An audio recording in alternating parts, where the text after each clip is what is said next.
Mas dizer que é com muita satisfação que a gente vem mais uma vez para o EPG fazer uma fala sobre extensão universitária. Eu creio que nós estamos aqui na transmissão online, não é? Então eu vou fazer a autodescrição para que todas as pessoas tenham acesso à nossa fala e à nossa presença. Eu sou o professor Etevaldo Almeida Silva, sou da Universidade do Estado do Rio Grande do Norte. Estou aqui na UEPG, estou agora me vestindo com blazer da cor de vinho, barba grisalha, um pouquinho careca, dizer que nós estamos aqui para que a gente faça uma fala em torno da extensão universitária, para que a gente possa pensar os novos desafios em torno da extensão universitária. Agradecer imensamente pelo convite, professora Edna, professora Sandra, que esteve... Acertei seu nome? É Sandra. Sandra, que esteve comigo esse período todo, não é? Dialogando, conversando. É sempre muito bom, não é? Dialogar sobre extensão, sobretudo porque a gente tem uma formação na extensão, faz pesquisa na extensão, enfim. E a gente faz um trabalho em torno da formação pela extensão. Pensar a extensão universitária é pensar na possibilidade da gente efetivamente estar envolvido com o pensar e o fazer acadêmico a partir da implementação dos componentes curriculares. Esse é o último debate que a gente tem feito, mas nos últimos anos, isso não é um debate recente, é um trabalho que vem sendo construído ao longo dos anos pelo Fórum de Pró-Reitores de Extensão, e a gente sabe que é um trabalho que nos é muito caro para que a gente possa pautar no âmbito da formação acadêmica.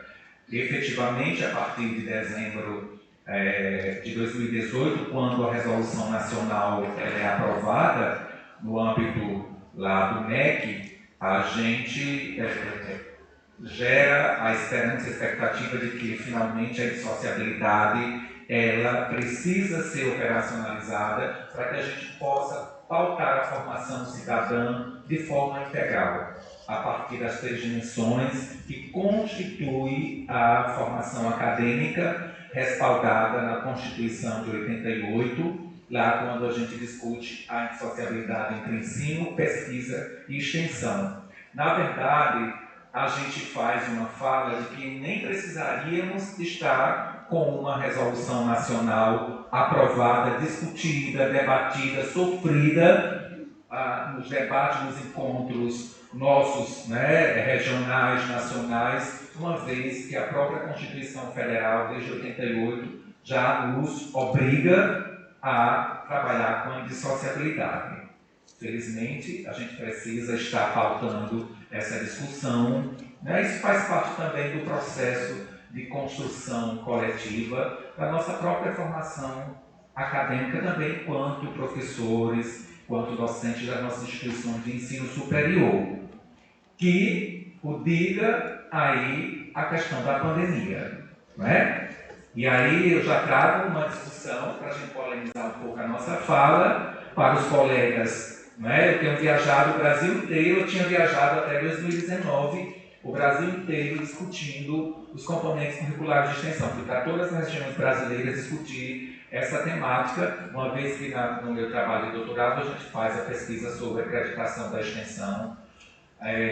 E a gente percebia e percebe ainda os depoimentos de que não é possível operacionalizar no meu curso, no meu departamento, porque o conteúdo discutido naquela disciplina, naquele componente curricular de ensino, é fundamental para a formação do estudante, segundo as diretrizes nacionais. Então, eu não abro mão vamos para a área da economia, não abro mão das minhas disciplinas, de macroeconomia e de microeconomia, porque é fundamental para a formação do estudante. O professor Etevaldo, se quiser que abra mão das disciplinas, do conteúdo das disciplinas dele, que é da área da regional, das políticas públicas. Mas a gente tem que pensar que o conteúdo que é fundamental, que é importante lá na macroeconomia, eu posso pensar no componente curricular vinculado a este conteúdo e operacionalizar a partir de um componente curricular de extensão, por que não? não é? A única diferença é que nós vamos trabalhar o espaço da sala de aula não é o mesmo, não é o tradicional, as metodologias adotadas para se pensar a formação acadêmica não é a mesma, não é a tradicional, o protagonista no processo formativo não é o mesmo, não é o tradicional, não é o professor, é o aluno, é o estudante que deve estar numa articulação de aprendizado, de vivência de prática a partir da relação dialógica, não é? Academia e sociedade. Então, esse é um desafio imenso, especialmente o pró-reitor está aqui de ensino, especialmente para os gestores do ensino de graduação, também da pós-graduação, porque são eles que operacionalizam, os PPCs são quem orientam, são quem discute currículo, não é? Essa é uma logística em torno de uma disputa de poder, não é? A disputa através do currículo, enfim. Fico muito feliz quando eu vejo aqui a abertura deste evento, e aqui nós estamos presenciando, não é, essa nova modalidade de integração na formação, não é? Aqui os artistas fazendo a apresentação através de vídeos, não é? Outros trazendo as suas belas apresentações, não é? Eu sou um falso economista, colega professora. Dizem que porque eu sou muito vinculado à cultura. Inclusive, atualmente estou secretário de Cultura do município de Mossoró, gerado por uma possibilidade a partir da extensão universitária. Eu fui gestor da extensão de 2013 a 2017 e, para além dos outros anos, enquanto assessor, chefe de departamento, enfim, sempre na Pró-Reitoria de Extensão. E essa minha vivência pela extensão, a Elisa me levou ao convite a assumir a Secretaria de Cultura do município de Mossoró. Um desafio imenso, principalmente quando nós assumimos em 2021 com esse processo pandêmico. Mas aqui me chama muito a atenção as apresentações artístico-cultural e também a fala da nossa colega professora, quando trata da exposição, não é? Ver um ato de escolha.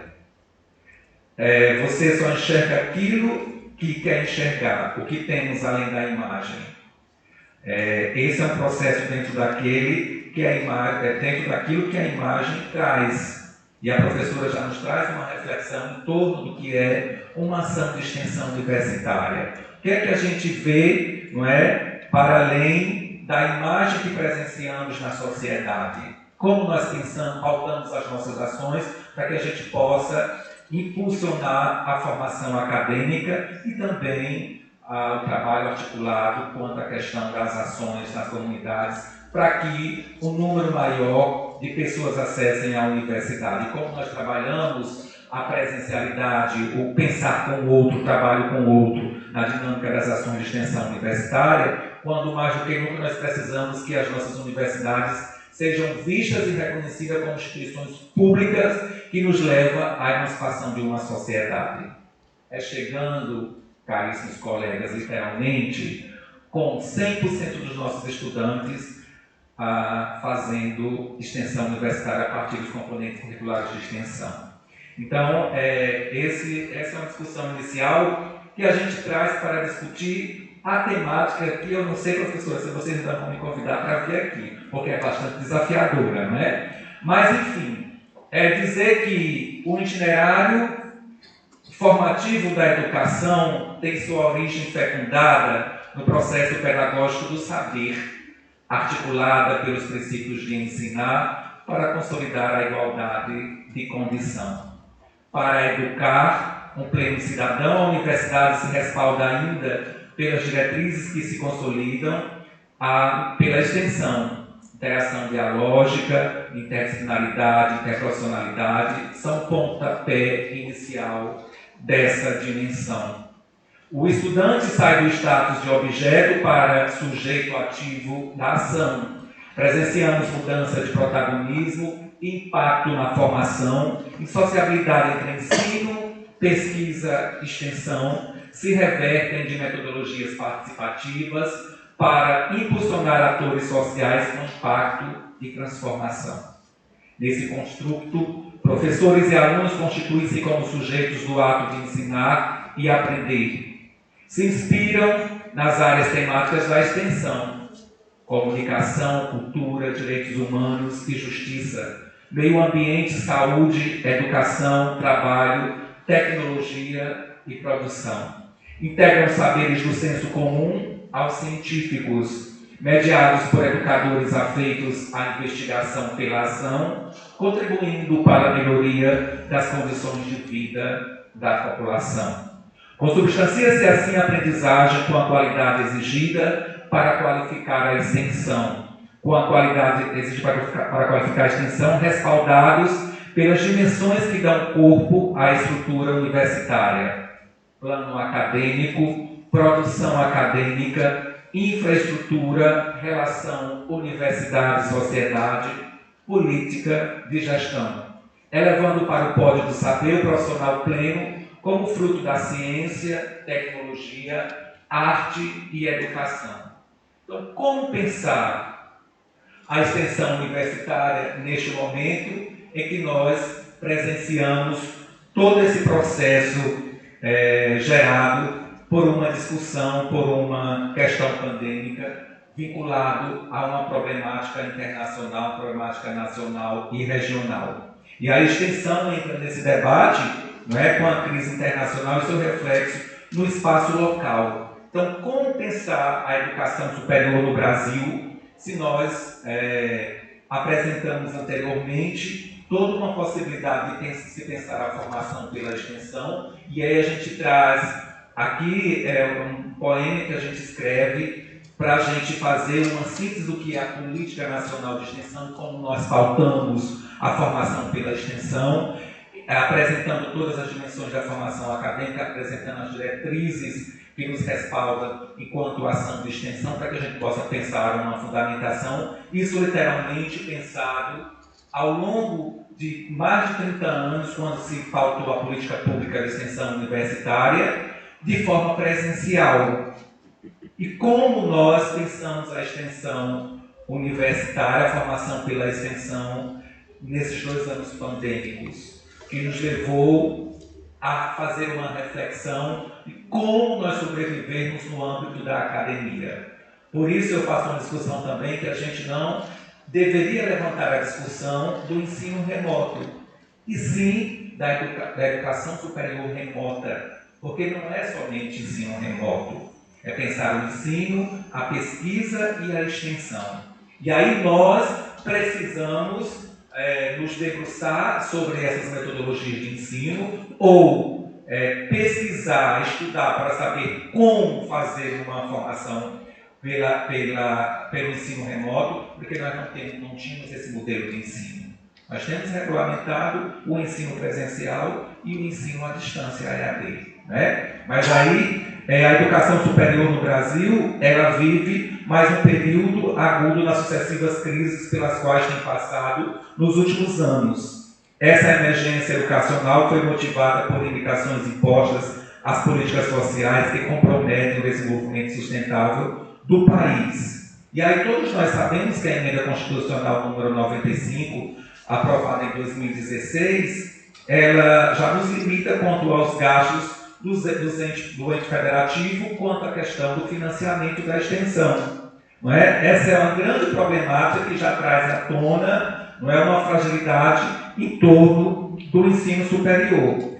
Então, a gente observa o quanto nós somos sabedores de que existe pré-estabelecido no âmbito nacional, estadual e também regional, quanto à educação superior, vários efeitos que nos pré-estabelecem, por exemplo, teto de gastos, ataques de natureza simbólica e ideológica às instituições públicas de educação, que vem sofrendo ao longo dos anos. E aí, como a gente pensar essa dinâmica imposta pelas políticas públicas, dado que a gente tem presenciado constantemente uma fragilidade em torno do investimento vinculado à educação, para a gente pautar a educação superior de qualidade. Né? Então, quando a gente vem pensar essa possibilidade do financiamento pela extensão, a gente se depara com a sustentabilidade das nossas instituições de ensino superior,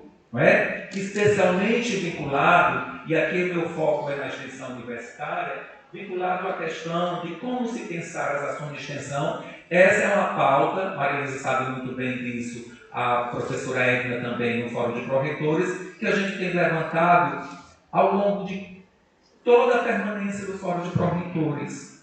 Como pensar a extensão universitária se nós não tivermos um financiamento público? Não é? Especialmente agora, não é? Agora que eu digo, mais recentemente, a partir de 2018, como que nós vamos realizar a implementação dos componentes curriculares para 100% dos estudantes de graduação, dado que a gente precisa estar, extensão, gente, é ação articulada com a sociedade, é estar a universidade no seio da sociedade. Como é que nós vamos pensar essas ações se nós não tivermos que repensar a própria situação estrutural da nossa universidade a partir do financiamento? Nós temos que repensar o ensino, a pesquisa, a extensão, a gestão, o planejamento universitário. Porque aí, quando os colegas professores vêm questionar como é que eu vou para a comunidade com 100% dos meus estudantes, com mais carro, com mais combustível, com mais diária para motorista, não é? A questão de como vamos pensar, garantir os estudantes estarem na comunidade com seguro de vida, isso é um desafio imenso no âmbito da nossa universidade. Então a gente precisa visualizar que a gente precisa repensar todo esse contexto. Então é um desafio imenso para os gestores universitários. O professor agora é nosso reitor, né? Eu sou da UFPG. O nosso reitor foi reeleito. Então, como pensar essa dinâmica da gestão a partir dessas possibilidades? Não é? E aí, a gente se depara em 2020, 2021, com uma pandemia que vem assolar toda a dinâmica da nossa gestão universitária, tomando como referência os princípios formativos. Não é? Então, a gente paralisa, se paralisar dia 17 de março, né? Salvo engano, na nossa universidade, nós paralisamos dia 16 de março, numa reunião do colegiado, Conselho de Ensino, Pesquisa e Extensão, e a gente decide que não vai mais estar de forma presencial trabalhando. Mas que forma iríamos pensar o ensino superior? Acho que vocês têm conhecimento, o primeiro caso de óbito de Covid no Rio Grande do Norte foi de um professor da Universidade do Estado do Rio Grande do Norte, da minha universidade, colega professor.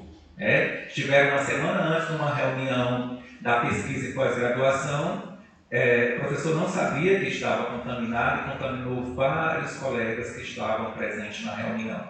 Então, o professor, como tinha comorbidade, infelizmente ele não conseguiu superar essa discussão. Mas nesse contexto, a gente pensar a educação superior nessa problemática da pandemia, nesse desafio que está apresentado, é pensar a nossa realidade a partir de uma cadeia que se descentraliza de forma internacional, nacional e regional, por que não pensar o local como está posto na temática do evento. E aí a gente precisa verificar que dentro desse contexto, não é, e foi dito aqui, foi colocado, não é, pelas falas das pessoas que nos antecederam, das autoridades que estavam aqui, que nos antecederam, das autoridades que estavam aqui na mesa, é de que a extensão, as universidades foram, não é, esse elo de ligação para que a gente pudesse pautar uma dinâmica em torno da contribuição com a discussão em torno da pandemia no âmbito da sociedade.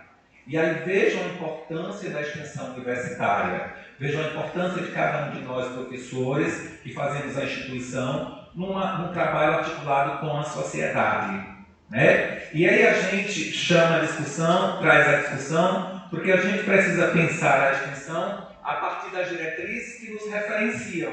Né? É quando a gente, eu tenho feito uma fala de que a gente faz um pouco, polemiza um pouco esse debate dos 2 anos pendentes em torno da extensão universitária, porque a gente sabe que nós temos, não é, as dimensões que regimentam uma ação de extensão universitária, que respaldam uma ação de extensão universitária. Interação dialógica, interdisciplinaridade, interprofissionalidade, sociabilidade entre ensino, pesquisa e extensão, impacto na formação do estudante, impacto e transformação social.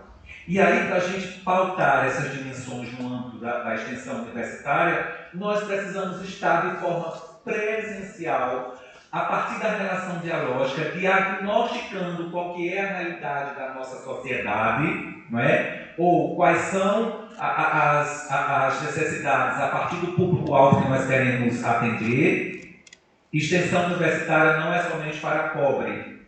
Extensão universitária é para toda a sociedade, tomando como referência a articulação das diretrizes curriculares de cada um dos cursos dos senhores e das senhoras, fazendo esse trabalho direto com a sociedade. Vamos lá para a administração, mais uma vez, onde nós fazemos um trabalho muito articulado com as empresas, com as instituições, e eu vou pensar uma ação de extensão para pobres? Não, gente. Vamos pensar uma ação de extensão de um nosso estudante estar lá numa articulação, identificando, nesse contexto da articulação universidade-sociedade, quais que são as demandas daquele grupo de empresários, para que a gente possa fazer uma ação articulada. Extensão não é nós, na academia, pensarmos um produto, um aplicativo, construir aqui e entregar para a sociedade. Daqui nós estamos fazendo extensão.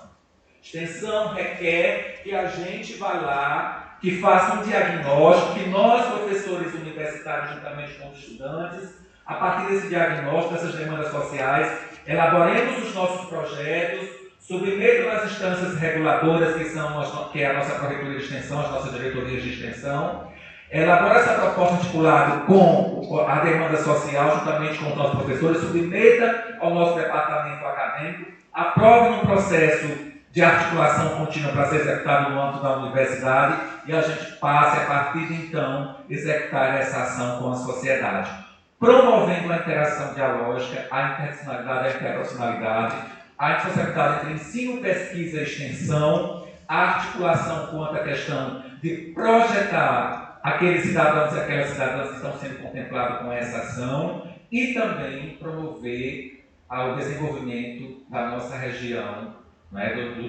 da nossa comunidade, do nosso desenvolvimento local, e regional, estadual e assim sucessivamente. Então, nesse contexto, quando a gente pensa os 2 anos de ensino remoto, volto a dizer, prefiro pensar na educação superior remota, como a gente cumpre com essa ação articulada pela extensão universitária. Será que a gente literalmente segue esses preceitos que estão regimentados pela extensão universitária?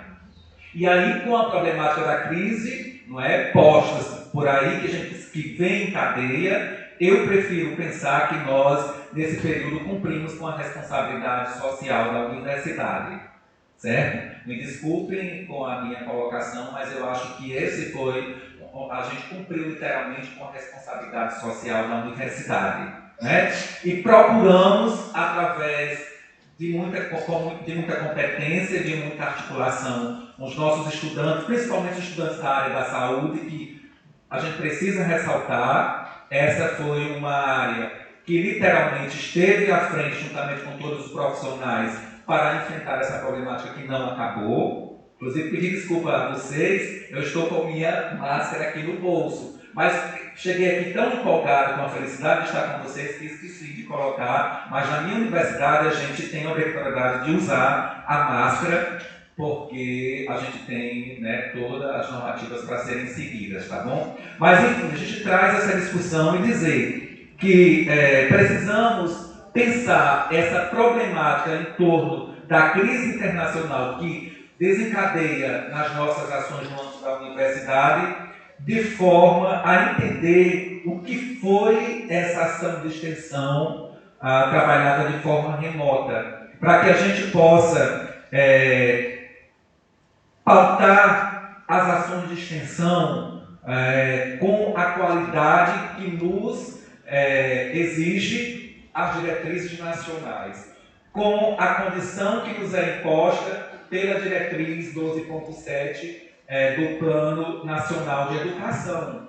O desdobramento em torno dos componentes curriculares de extensão, isso não é novidade, não foi pensada por um grupo de pró-reitores agora somente a partir dos anos de 2013, quando eu entrei em 2013 já tinha uma discussão já bastante elevada. Isso é uma discussão que vem sendo feita a nível nacional desde a Constituição Federal. Plano Nacional de Educação 2001, 2011, nos traz esse debate para a implementação, que perdurou o primeiro plano até 2014, a gente traz essa discussão para o novo Plano Nacional de 2014, não é, em vigor, e a gente tem as diretrizes nacionais. Então, nesse contexto, é bom a gente fazer uma reflexão em torno do que foi essa crise e como nós fomos impactados e qual a nossa responsabilidade com a dinâmica desse contexto. E aí a crise nos traz uma problemática gigantesca, não é? Em torno da nossa situação de própria resistência enquanto indivíduo, enquanto cidadão, não é? Porque aí a gente tem os dados. Nós temos hoje registrados ainda 590 milhões de novos casos de contaminação por Covid-19, não é isso? E nós temos 6,44 milhões de óbitos no âmbito da nossa sociedade. No Brasil, nós temos 682 mil óbitos, 34,2 milhões de pessoas infectadas. Né? Então, como a gente, no âmbito da universidade, iria pensar o nosso ensino? Né? Como nós iríamos pensar as nossas ações de extensão e as ações de pesquisa? E aí, tomando como referência a nossa instituição, primeiro a gente não sabe como conduzir esse processo, a gente levou um longo tempo para entender o que era essa problemática apresentada no âmbito da nossa sociedade. Depois nós fomos nos debruçando sobre as condições de se pensar um retorno, com muitas problemáticas sociais, não é? Em torno principalmente, né, do nosso recrutamento, da nossa necessidade de estar no âmbito dos nossos espaços trancados literalmente, não é? As condições de ensino que não foram boas mediante as condições de tecnologia, vários professores questionando a universidade: como é que eu vou dar aula se eu não tenho equipamento, se eu não tenho condições, se eu não tenho acesso, se eu não tenho... Eu vou pagar para dar aula porque eu tenho que ter condições de ter uma boa internet na minha residência, mas a problemática maior se vincula à questão do nosso público-alvo principal, que são os estudantes. Não é? Porque muitos dos nossos estudantes não tinham os equipamentos tecnológicos para acompanhar esse processo formativo. Mas antes disso, e aí, gente, eu trago essa discussão, infelizmente, para fazer um paralelo com a dinâmica da implementação dos componentes curriculares. Nós não tivemos que nos sentar, compreender, estudar, pesquisar, identificar as metodologias do ensino remoto. Por que nós não podemos sentar, pesquisar, estudar, encontrar a viabilidade de se pensar os componentes curriculares de extensão? Não é verdade? Nós não aprendemos a fazer ensino remoto? Não foi desafiador você fazer com que os estudantes ligassem as câmeras para lhe acompanhar, para você estar vivenciando essa realidade de ensino? Mas para a gente também é muito desgastante entender e chegar às informações que os alunos A, B e C não estão frequentando a sala de aula remota porque não tem nem sequer um celular para assistir a aula remota. Não é verdade? Que o estudante só assistia a primeira parte porque tinha que dividir o celular com o colega, com o irmão, que também fazia um curso superior. Que o facilitador nesse processo todo eram os pais que estavam em casa também trabalhando, que estavam também, né? Muitas vezes os pais dividiam o seu celular com os filhos, mas também a gente se deparou com uma realidade que eu tive um estudante que não ligava a câmera. E eu fiz toda uma dinâmica, ele usava arte, trabalhava com poesia e incentivava. Eu comecei a dizer: gente, toda a aula a gente vai encerrar declamando uma poesia, tocando uma música, a gente precisa, e na verdade a cultura foi quem nos proporcionou essa possibilidade de estar mediando essa nossa condição, né, do remoto, porque a gente começou a acompanhar as lives, vivenciar, enfim, e criar as nossas estratégias de sobrevivência, porque nós também, professores, adoecemos, não é verdade? E aí a gente foi identificando várias problemáticas nesse contexto. em torno dos estudantes, das famílias. O aluno que não queria ligar a câmera quando falou comigo, no terceiro encontro ele pediu para falar comigo no privado, e eu fui. Ele disse que não ligava a câmera porque tinha vergonha de apresentar o ambiente de estudo dele, porque a casa dele não era uma casa que era agradável para apresentar os colegas.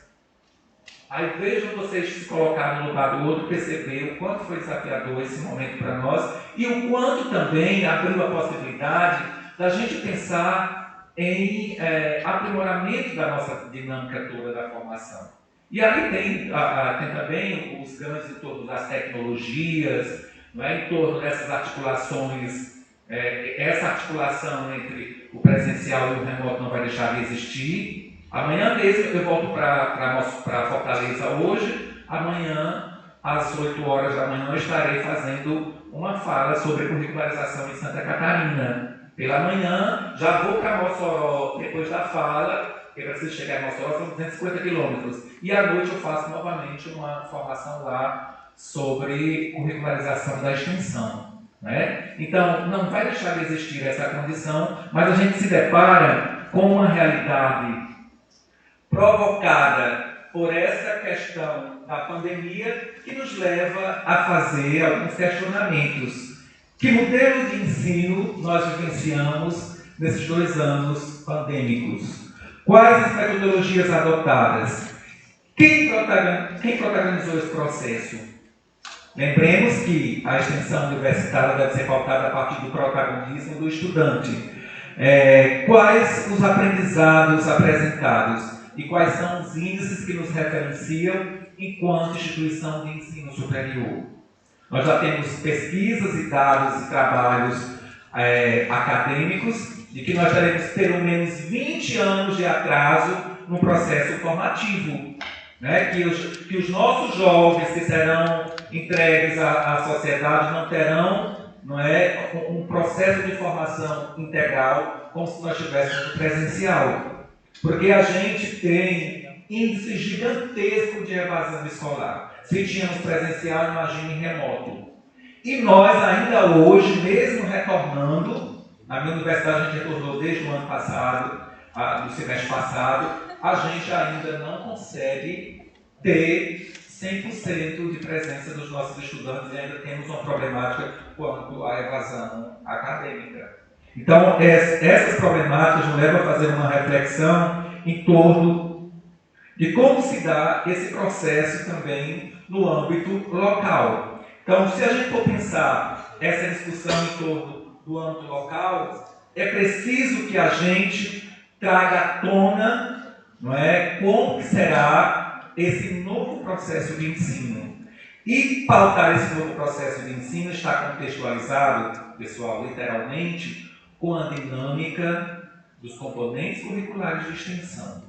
Mais do que nunca, a gente precisa pautar a implementação dessas ações, que houve um bloqueio ao longo desse processo, temos 2 anos de atraso também, tanto que a resolução nacional ela ganha um novo período de implementação, vai agora até dezembro de 2022, o MEC prorroga esse prazo, para que a gente possa, enquanto instituição de ensino superior, implementar essa nossa a dinâmica em torno da extensão universitária. E aí a gente traz uma discussão em torno do que é extensão universitária, não é? E do que é a formação pela extensão, porque aí, professora, me permita, não é? Nós tivemos um trabalho construído ao longo dos anos, mas a gente tem a definição que está mais atualizada conforme as diretrizes de 2018, que é a extensão na educação superior brasileira e a atividade que se integra à matriz curricular e à organização da pesquisa, constituindo-se em um processo interdisciplinar,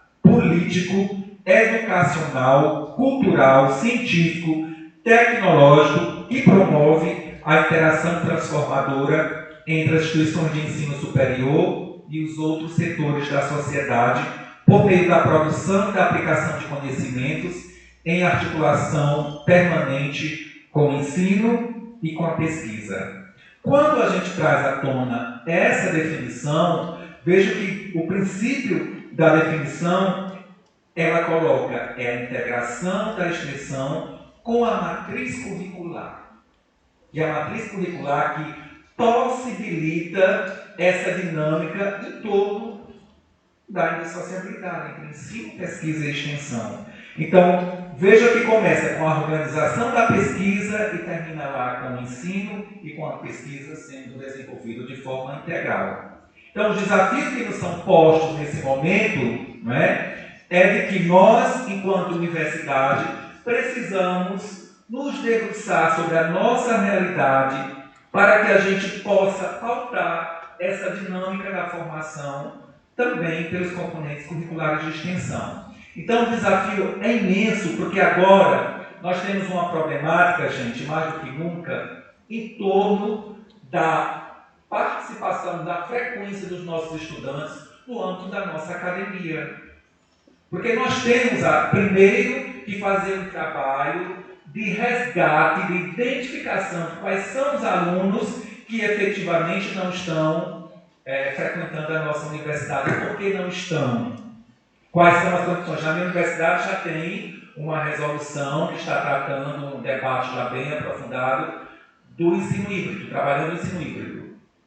Presencial e remoto, e quais são as condições. Alguns professores ainda argumentam que tem algum problema de comorbidade, que não se sentem à vontade, enfim. Mas a gente precisa primeiro fazer um trabalho em torno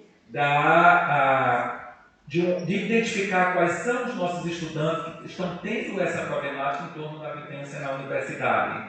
E quais são as condições e as políticas impostas para que esses nossos estudantes estejam literalmente tendo uma formação integral. Porque aí eu trago também para a discussão o que está na Meta 12, não somente a implementação em torno dos componentes curriculares de extensão, não é? Mas aqui nós temos, dentro da Meta 12, várias estratégias que foram colocadas pelo Plano Nacional de Educação e que a gente, com a instituição de ensino superior, precisa cumprir. Não é? E aí tem algumas colocações interessantes. Primeiro dizer, a questão do acesso. Quando foi discutido o Plano Nacional de Educação, que está em vigor, se dizia assim, através da Meta 12, elevar a taxa bruta de matrícula da educação superior para 50% e a taxa líquida para 33% da população de 18 a 24 anos, assegurada a qualidade da oferta e expansão para pelo menos 40% das novas matrículas no ensino no segmento público. Os nossos jovens estão tendo acesso a esse ensino público, esses jovens que estão nessa faixa etária, e para além disso, estão permanecendo na universidade, não é? Isso é um desafio que nos é posto, principalmente agora devido à pandemia. Então, literalmente atinge a nossa condição regional, a nossa condição local. Mas, para além disso, a gente precisa pensar em estruturas físicas, na questão da oferta das vagas. A gente precisa elevar gradualmente essa taxa de conclusão média de curso. Os estudantes entram. Em economia nós temos muito isso. O nosso estudante tem uma dificuldade imensa em estar trabalhando com os métodos quantitativos, porque não tem uma base, não é, de formação com matemática. Não é? Qual é o nosso trabalho? Na nossa universidade nós temos um foco muito grande com a educação e nós formamos 90% dos professores da rede pública municipal e estadual no Rio Grande do Norte.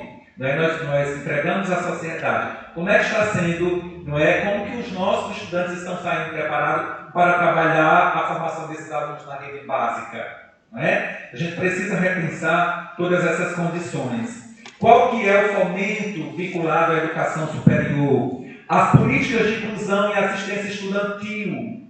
Né? Nós temos jovens cometendo suicídio no âmbito das nossas universidades. Né? Por que está acontecendo isso? Nós temos, inclusive, professores cometendo suicídio no âmbito das nossas universidades. Não é? Então, precisamos pensar o financiamento estudantil, precisamos pensar a política de cotas e o acesso de todas as pessoas, de todos os cidadãos à universidade. Nós precisamos consolidar e ampliar os programas de incentivos e de ação de mobilidade estudantil. por que não também fomentar a nossa mobilidade enquanto docentes, para a gente vivenciar outras experiências no âmbito de outras universidades. Então, mapear a demanda e fomentar a oferta da formação de pessoal, institucionalizar os nossos programas de formação, consolidar os processos seletivos de professores no âmbito da nossa universidade, estimular a reestruturação das nossas instituições, enfim. Esses são vários desafios, são, dentro da meta 12, são 21, dentro da estratégia 12, são 20, dentro da meta 12, são 21 estratégias que são colocadas para que a gente, como instituição de ensino superior, possa implantar nesse período. Mas a gente precisa entender que nós tivemos 2 anos de paralisação, que precisa se repensar a nossa situação local. Primeiro, a gente precisa pensar, e eu entendo que é pela extensão, essa formação cidadã, da escuta do outro, de pensar com o outro, de articular ações integradas para que a gente possa impulsionar a formação acadêmica, mas numa relação dialógica, o conhecimento trabalhado no âmbito da universidade, ele se integra ao conhecimento presente no âmbito da sociedade, que é o conhecimento que denominamos do senso comum, que o conhecimento que está lá na sociedade impulsiona tanto nós, professores, como nós, estudantes, novo desafio para que a gente possa voltar para a universidade, pesquisar, estudar e se integrar no processo de interação dialógica, de emancipação da nossa condição enquanto indivíduos, enquanto cidadãos. E para encerrar esse primeiro momento, me permitam que novamente eu traga à tona. Esse é um texto que a Arisa me pediu, que é só uma parte para a gente colocar na revista, vocês me deram um presente que foram esses supplies, enfim, bem bacana. Isso aqui eu carrego para onde eu vou e levo o nome da UEPG, tá certo, gente? Porque eu sempre encerro minha fala assim: o fio que tece a extensão é para nós o homem, a mulher, a criança, os sujeitos de história. Os sujeitos de histórias. Não existe atividade extensionista sem o diálogo com o outro, com sua cultura, com suas redes de conhecimento. Nesse sentido, a extensão universitária promove o encontro das diferenças culturais existentes na sociedade. Conhecimento científico acadêmico, saber notório, saberes do cotidiano se hibridizam em uma perspectiva inter e transdisciplinar, em um processo que só é possível na relação dentro-fora da universidade.